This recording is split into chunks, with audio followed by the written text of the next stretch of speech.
If you checked out my coverage of CES 2017 back in January, you know I got a first look at the Samsung Chromebook Pro and the Chromebook Plus.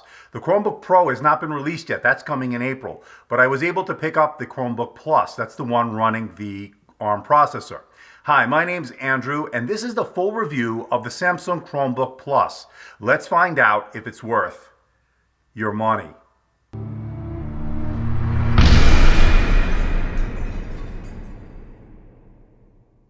Chromebooks have become more premium as of late, and Samsung has stepped up its game by introducing the Chromebook Plus and the Chromebook Pro. I got my first look at it at CES 2017 earlier this year, and now I have a working production unit. The Chromebook Plus is running the OP1 ARM processor. It's basically the Rockchip processor that we've seen before. The Pro will run the Intel Core M3 Skylake processor, and it will be released in April. The Plus is available now, and I was able to pick one up for $449 from Amazon. The Pro will be released in April and will have a $549 price tag. Now, they're both virtually identical in terms of hardware, with the only difference being is the processor itself. Google worked closely with Samsung to make sure that this is the first Chromebook to run the Google Play Store right out of the box. That means Android apps are ready to go from day one. Now, bear in mind that this is still in beta, and the apps did work for the most part most of the time, but there was some scaling issues, sizing issues, and some apps will crash when you started them. But I am confident that they will iron out the kinks as time goes on and as they roll out the updates needed to take it out of the beta phase. Now, it weighs 2.4 pounds, is only 0.55 inches thick. It has a very premium build and quality with its all-metal design. I really was impressed at how thin and light and how well it felt in the hand, even in tablet mode at 2.4 pounds. But the star of this show has to be its beautiful 12.3-inch IPS touch display. That's a resolution of 2400 by 1600. That's 234.5 pixels per inch, and it has a 3:2 aspect ratio. Now, it does get bright at 376 nits, and colors are very accurate with 118% sRGB. Samsung hit a home run in this display, and it shows. This being a yoga-style device, a convertible, means it's very versatile in terms of its use. Now, you can fold it back into what you call tent mode. It's very good for consuming media when you have recipes in the kitchen and so forth, really conducive for that. Or you could flip it back into tablet mode, making it more of a tablet to take with you to do some sofa surfing and the like. While these modes work very well, I found myself using it laptop mode most of the time. The metal hinge is very sturdy and has held up well since I received this device about a couple of weeks ago.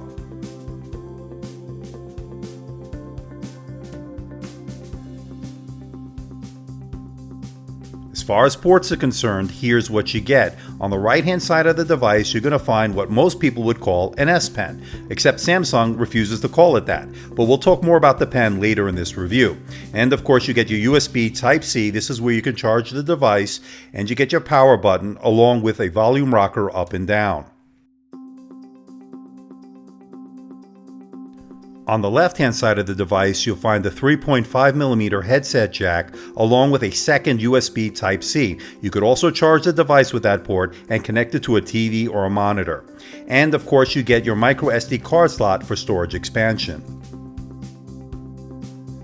Now, as far as the keyboard is concerned, it uses island-style, chiclet-style keys, and I got a chance to play with it at CES, and I did have some concerns. Well, my concerns were well-founded. It only has 1.2 millimeters of key travel, there's no backlight, and overall, I felt that it was a bit spongy. Now, the keyboard's not terrible by any means, but certainly I think they could have done a better job on that. Again, very serviceable, but not anything spectacular.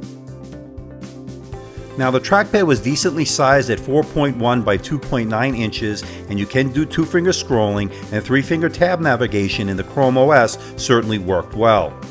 I would say it was responsive, but sometimes the cursor would get a little bit jumpy every now and then. But overall, I'll say that the keyboard and the trackpad are not its strong suit in terms of this device, but certainly will be serviceable if you need to get the job done.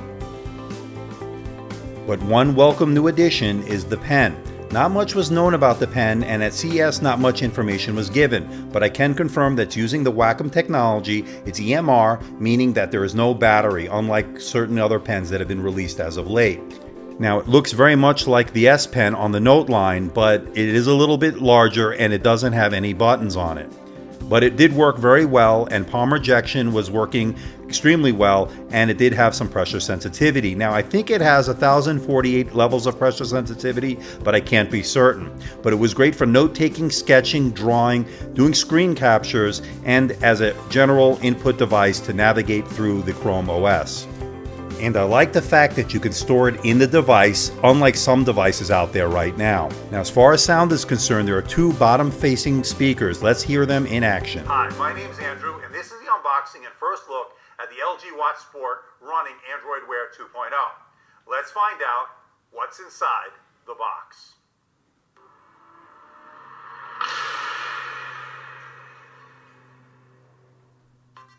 Android Wear 2.0 has finally arrived. After numerous delays, we finally have our hands on it, and a slew of new smartwatches are on the way as well. Up first is the ones from LG, the LG Watch Style. Volume was a little bit challenged, mids were okay, and it lacked a little bit of bass, but overall I would say it was decent in terms of quality, not the greatest in the world. There is no camera on the back, and it has a 720p webcam on the front. I thought it was sharp and detailed, and to give you an example, let's take a look and a listen. So this is the 720p webcam you'll find on the Samsung Chromebook Plus and the Pro, which is coming out in April. And as you can see, it's a 720p webcam. It's okay. It'll get the job done when you need to do video conferencing, web conferencing, when you need it in a pinch. Sound is okay. Not really terrible. Actually, this is pretty good. Now, because this can run Android apps through the Google Play Store, I was able to download and install the Geekbench 4 test. Here's how it did. It did a 1917 on the multi-core score. Its built-in graphics did 978, and on the Slingshot Extreme test, it did 684, a very intensive test. It did 9,443 on the iStorm Extreme test and did 18,140 on the iStorm Unlimited test. Now, these scores are for the Chromebook Plus, not the Chromebook Pro, which is coming out in April. On the Octane 2.0 score, it did 9,276. Other reviewers who do have the Chromebook Pro have reported scores of around 20,000 on the Octane 2.0 test, to give you some fair example of it. Now, as far as battery life is concerned, here's how it did on the AMDtech Endurance test. The Samsung Chromebook Pro, from other reviews, got around 8 hours and 5 minutes. This unit, the Chromebook Plus, did 7 hours and 45 minutes. It was a little bit below the ultra-portable average of 8 hours and 6 minutes, but overall I would say it was very solid in terms of battery life. So, at the end of the day, can I recommend the Samsung Chromebook Plus and potentially the Chromebook Pro? And the answer is yes, I think I can recommend this, but there are some caveats. First, here's what I like. I like its sharp QHD, touch display, solid battery life, its super thin and light metal design. I love the fact that it has the pen included and it really worked well, and the fact that it runs Android apps out of the box. But like any other device, there are things that I think need improvement, and here they are. I had high hopes for the keyboard, but it was a little bit on the mushy and spongy side, and therefore is a bit of a disappointment. But even more disappointing was the fact that it didn't have a backlight, especially at that $449 price point. And speaking of which, that is a bit pricey to me for a Chromebook. And although I'm really excited about the potential of having Android apps right out of the box due to the Google Play Store integration, it still needs some refinement, it still needs some updating, and it's still in beta for certain. But the good news is it will only get better as Google refines it and rolls out the series of updates that it needs to make this thing get out of beta.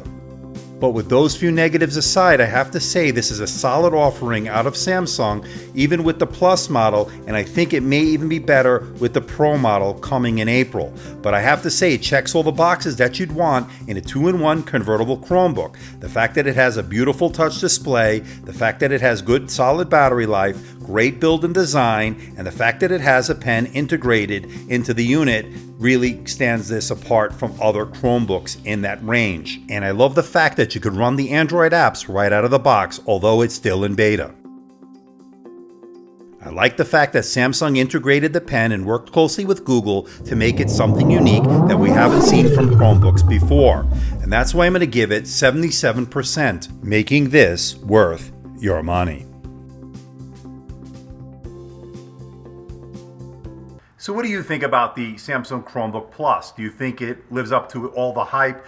I like the fact that they included the pen in the box, that they integrated the pen, worked so closely with Google to make note-taking, sketching, and artwork something that the Chromebook can now do right out of the box. And I think that's a positive development. But there is room for improvement in some areas. But I think this is a very good first try. I think the fact that it could run the Android apps right out of the box via the Play Store is also a very nice touch. But I think that needs improvement as well, hence the beta tag that's still on it. But from what I'm understanding and from what I'm hearing, that beta tag will be coming off soon, and you will have the full Android apps running on this device, hopefully ironing out some of the bugs that it's experiencing right now. But I'm curious to know what you think. Leave a comment in the comment section below. Again, I am curious to know. So please hit the like button, please subscribe, please share this video. Don't forget to leave a comment in the comment section below. Let me know how I'm doing. Let me know if there's a device or something out there you think I should review. I'll do my best to make that happen. Don't forget to check us out on Facebook and on Twitter and our website at AMDtechreviews.com. So until next time, this is Andrew from AMDtech. See ya.